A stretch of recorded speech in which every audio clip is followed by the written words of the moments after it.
Good afternoon. Welcome to Studio One on this Thursday, March 3rd. It's great having you with us. I'm your host, Tom Buehring. Up ahead this half hour, Pulitzer Prize winner and women's historian Dr. Carl Degler, an inside look at contemporary Christian rock, and Obie Award-winning actress Rosina Fernhoff. But first we go to the news desk and Kelly Evenson. Kelly? Thank you, Tom. The promoter of North Dakota boxer Virgil Hill's fight in Bismarck next month is suing Hill's opponent. The promoter says Cameroon boxer Jean Amembi owes him $10,000 and he is suing to take it out of Amembi's cut of the purse. Hill will defend his WBA title against Amembi on Easter Sunday.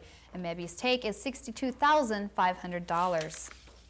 The Grand Forks Police Department has received a $25,000 grant to crack down on drugs. Police Chief Chet Paschke says part of the money will go toward public awareness in the form of pamphlets and slideshows, which are shown at high schools and even kindergarten.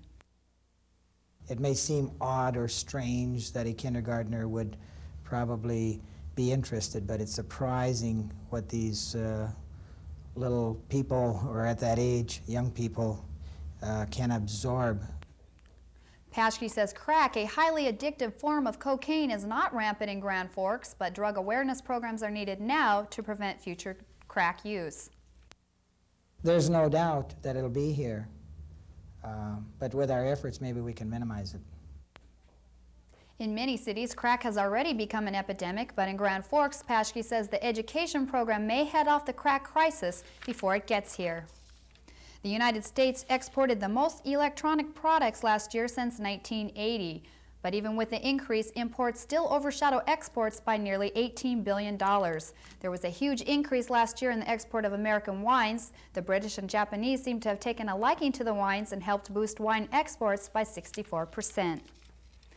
You may be watching even more reruns soon. The West Coast unit of the Writers Guild is ready to go on strike, according to the Guild's president. Negotiators for the Guild and movie and television producers are meeting today. The last writers' strike 3 years ago lasted 2 weeks.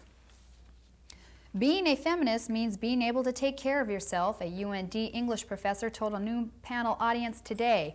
Elizabeth Hampton said women are not islands unto themselves, and being a feminist is certainly not the same thing as the me generation. That we're better than anybody else, but to get away from that awful passivity, that you've got to find someone else to take care of you. Hampton said she grew up thinking she should be independent and was surprised to find other women who didn't feel that way. The panel was part of Women's History Week at UND, which continues through tomorrow. That's the news, Tom. Kelly, you were at that noon panel this afternoon?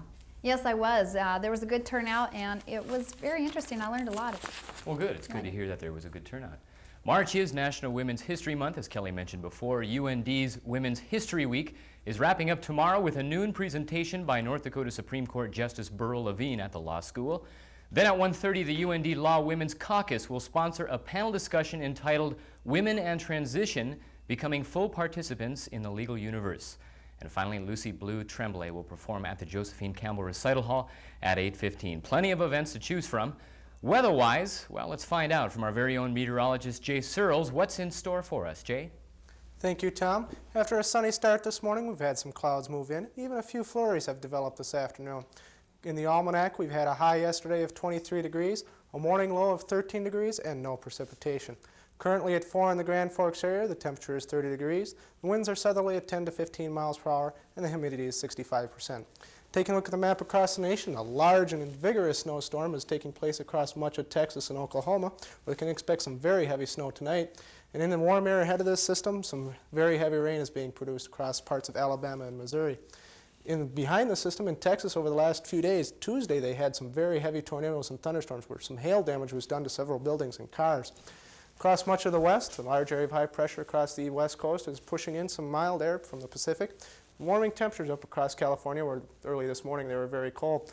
Another area of low pressure up in southern Alberta is spreading some light snow and snow showers up through northern Montana, and even some rain and some warmer air in southern Montana. Across the Dakotas, some cool air, but otherwise not too bad. Basically clear skies, except for the Grand Forks area. We have some low clouds with the snow flurries. And across the Great Lakes, a large area of high pressure is keeping it rather cool. That's what it looks like across the United States today. I'll be back a little later in the program with the Red River Valley weekend forecast. Tom? Okay, thank you, Jay. Would you say March is above or below average right now in temperature? So far, we've been above average, and it looks like it's going to stay that way for a few days. Good, good. There's flurries out though now, Yeah, I hear. just a few flurries. Well. The revamped musical Little Shop of Horrors opens tomorrow night at Central High School at 8 o'clock, running through the next 2 weekends. And for an international flavor, the UND Film Society is showing the Belgian film Dust tomorrow night, and on Saturday night, the German film Siegfried. Both start at 7:30 in room 300 of Merrifield Hall here on the campus of UND. After this break, a man who is a catalyst for women's status in American society, Dr. Carl Degler.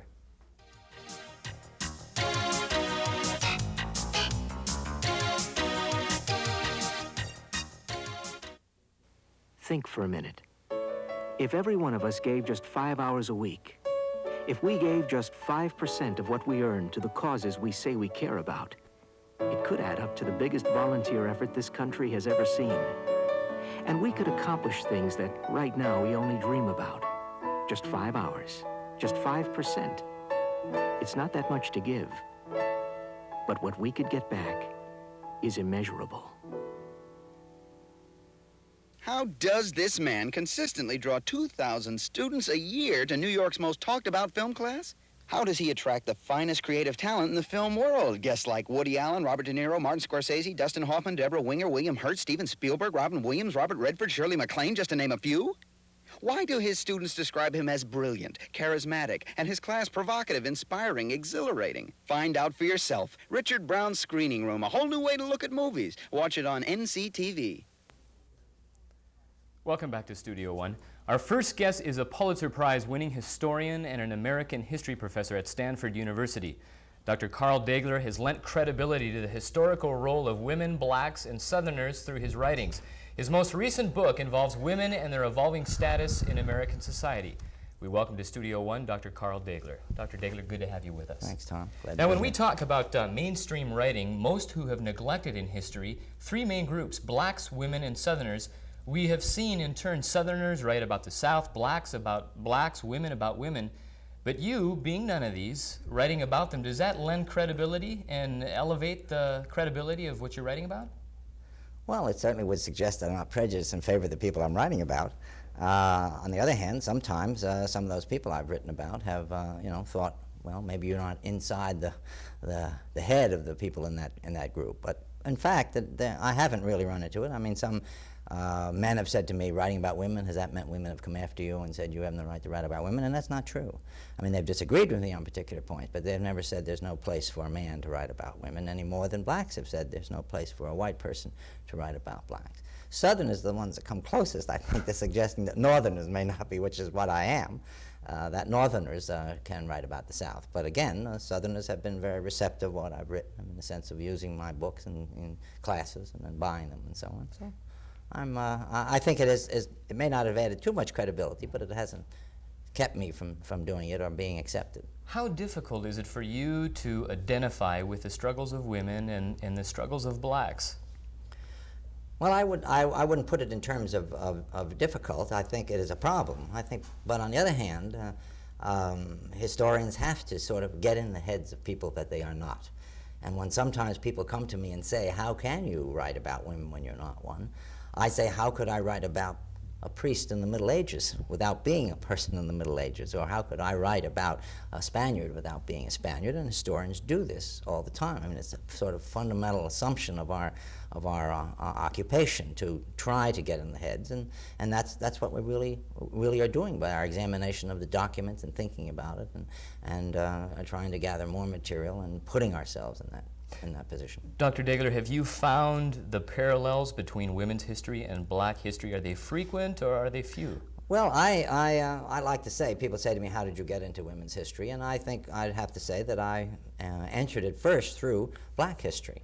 And in one way, you can make analogies between blacks and women in the sense that they have been people outside the mainstream of economic and political and social activity. In fact, there's a famous article now, some 40 years old, in which the analogy between blacks and women is made right down the line.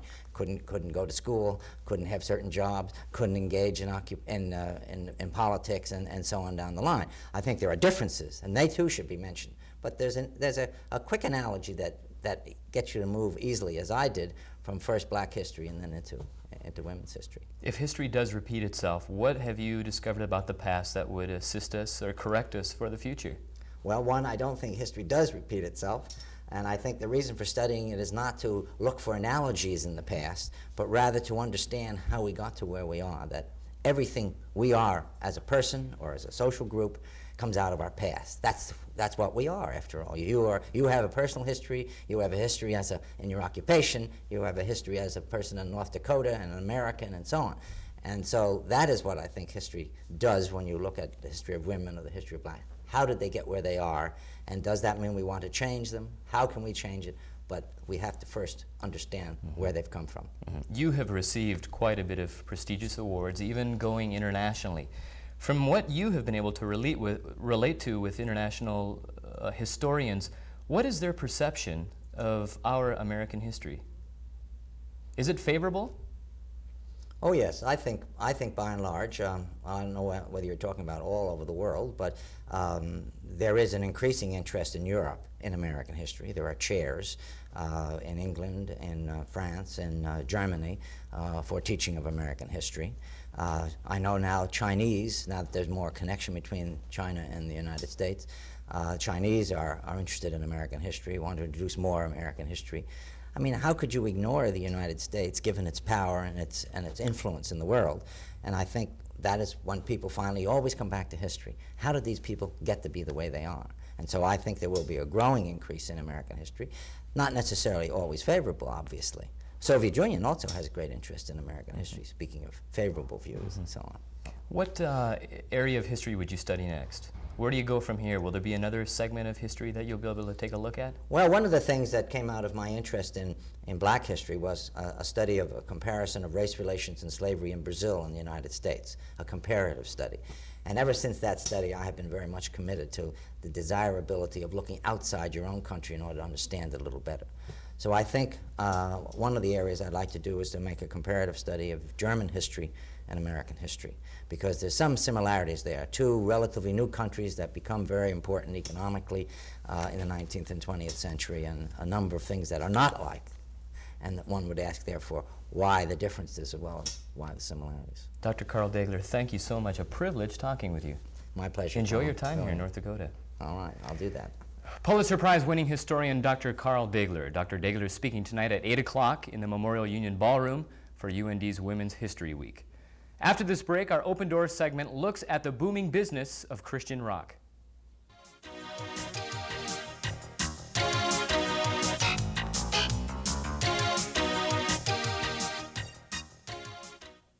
We give you the truth. Uncensored. Powerful documentaries every week. South Africa belongs to all the people who live in it, not to one group, be it black or white. I'm too old. I'm too fat. We're a long way from equality in any field. Uncensored. Discover it every week on NCTV. Contemporary Christian rock is now recognized as a mainstay in the music industry, with several recent songs hitting the mainstream music charts. On our Open Doors segment, we explore the problems these artists face, being recognized as serious ministers by the church and as serious musicians by the industry.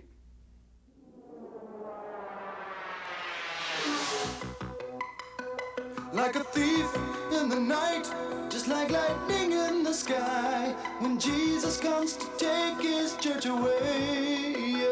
From stained glass windows to electric guitars, they are modern-day ministers of music. Many of them successfully building contemporary Christian music into both a big business and a prolific platform of ministry. However, this Five-Tune ministry's strongest criticism ironically comes from within the church. There are some outspoken evangelists who denounce the approach as compromising and the music as immoral, arguing the contemporary sound has no place in the church. You know, music has always been a vital part of the church, and always has been, always will be. I think that contemporary Christian music can be used for the concert stage, and it can be used in the church. I mean, my favorite kind of music are the kind that's created for both. That you have music that can be used in a church, but you do it in a concert hall, that you can do in a school, that you can do anywhere that really ministers and says something. It's my personal position that all music, and I'm talking about music without lyrics, but just instrumental music, stylistically, music has no moral value until lyrics have been attached to it, and then the lyrics and the message and the mood that is put with the music by the writer, that gives the music moral value. Ed Degarmo and Dana Key began their music ministry in the late 70s. David Meece has been composing, performing, and recording for 11 years. Although all are proven musicians, they are not to be mistaken for entertainers. They say they are ministers first, called to the ministry, using entertainment as a means to their evangelism. I'm not a preacher. I'm not a Bible scholar. I'm a musician, you know, who's a Christian and who simply shares what the Lord's doing in my life through my songs. Consequently, what I do is I do share my faith very openly and very clearly. I entertain in order to minister. If you have just entertainment, you know, well, I'd rather go see Genesis. Dana and I weren't playing music. We would be in another ministry because we feel like that we've been called to be in a ministry. It's just that we know how to play rock and roll, and God has decided that that's the way that we need to proclaim His name. Because they are musicians with a gospel message, they are much like other evangelists, but then again, unlike other evangelists, unique in their financial support. We consider ourselves very different from most evangelists in that we don't make our living off of contributions. We don't take up a love offering. We don't take contributions at all. Eddie and I make our living because we sell records and we sell concert tickets. If you want to buy one, you can buy one. If you don't want to buy one, you don't have to buy one.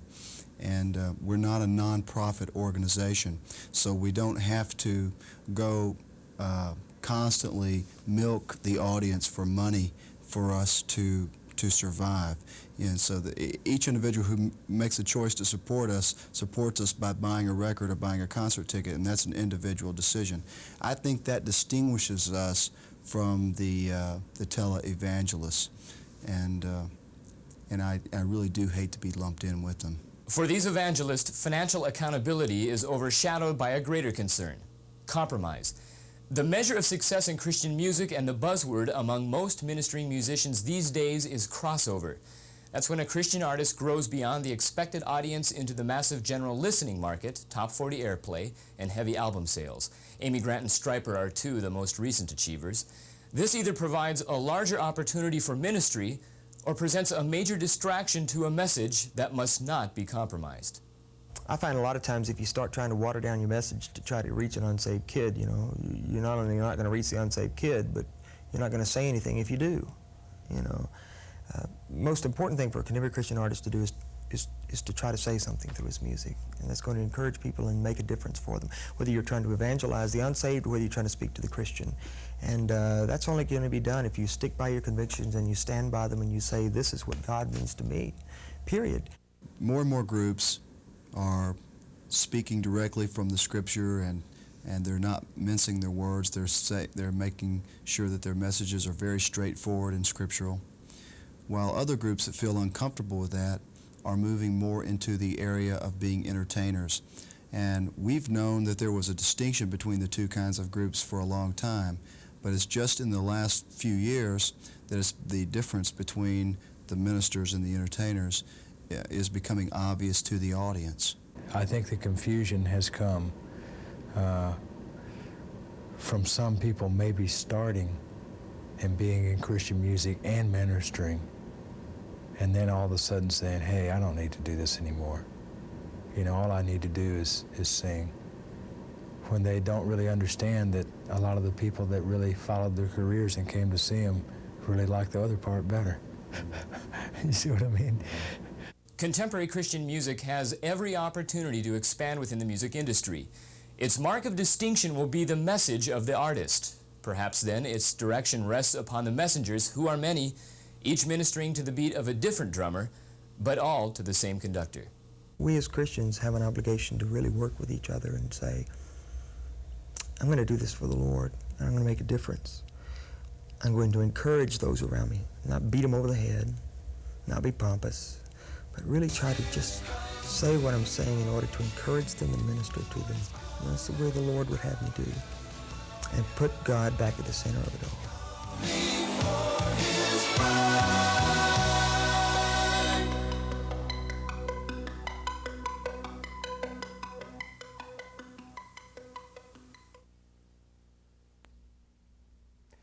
David Meece's current album, Candle in the Rain, is 5th on the contemporary Christian music chart.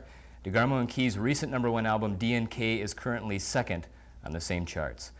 When we return, we'll meet an actress who has turned her talents to enlightening her audiences on the Jewish way of life.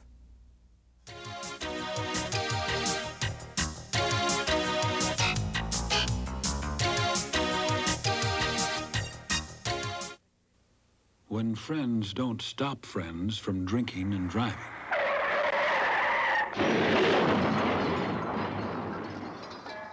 Friends die from drinking and driving.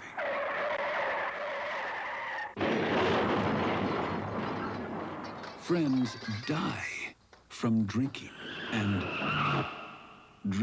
driving can kill a friendship. Our next guest is a celebrated actress in both the United States and Israel, winning the Obie Award for 2 performances off-Broadway. Rosina Fernhoff has currently left the life of a commercial actress to connect her Jewish faith with her gift for entertaining. She is currently touring the country with a series of one-woman plays about the historic oppression of the Jewish faith. We welcome to Studio One Rosina Fernhoff. Rosina, privilege having you with us. Lovely to be here. Can you describe, tonight you're going to be performing Shadows, one of 3 plays. Can you describe to me somewhat in detail Shadows? What does it say? Shadows is a 50-year saga of a woman's life in the Soviet Union. It deals with the Holocaust. It deals with the repression of herself as a creative spirit and her identity. Years of hiding, her grandmother's mystical teachings, her whole life under Stalin, under Khrushchev, and it makes all of us responsible for the Nadia Arkadinas in this world. It's a play of fact and fiction. There are many Nadia Arkadinas in the world, and that's what the play is about. What was the motivation for doing this? What led you to do this? My husband wrote these plays, and he feels very strongly about the message that they bring. They're caring for human life. It's not only political, but it's mainly human life. And so many of us have had our eyes closed through years of different people's oppression. We've abandoned people. We can no longer abandon. And that is why I bring these plays, because I feel that young people, university audiences, high school audiences, must be educated.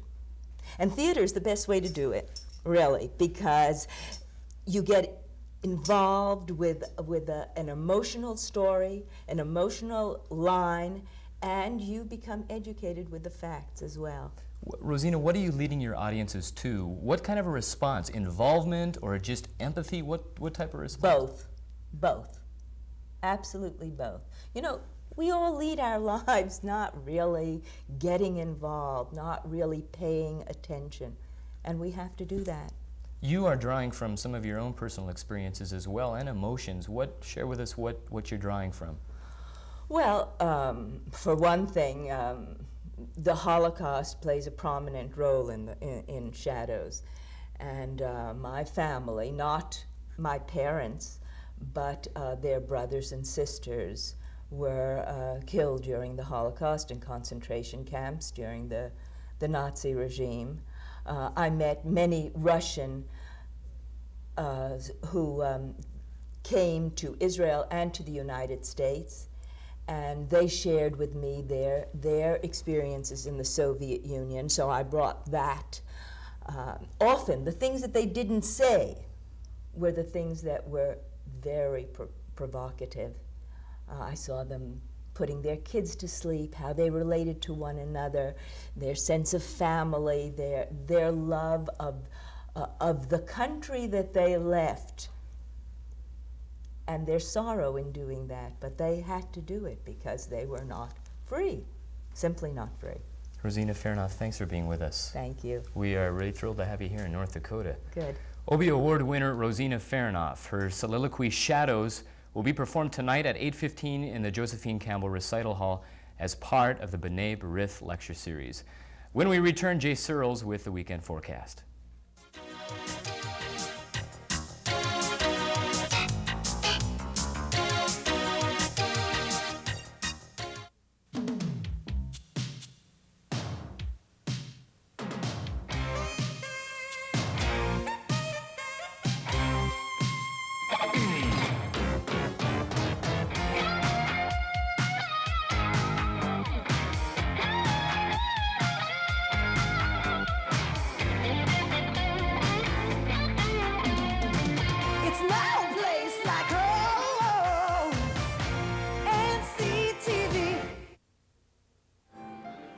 Hey, did you hear about Alan?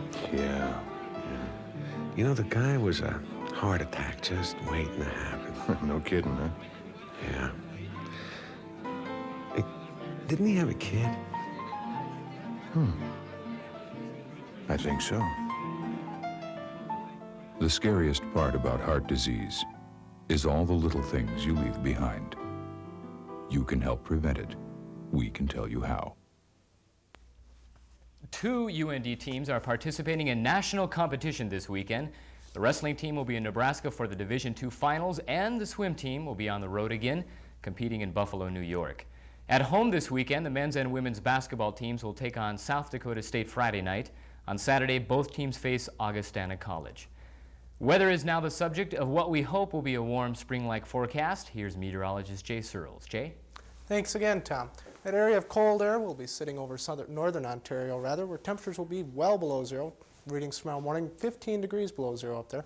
Temperatures across Minnesota will be in the teens and the 20s in the south, and a few temperatures below zero in northern Minnesota. Across the western Dakotas, this storm system that was up in central Manitoba will be pushing down into western Montana, spreading some light snow across the western Dakotas and eastern Montana.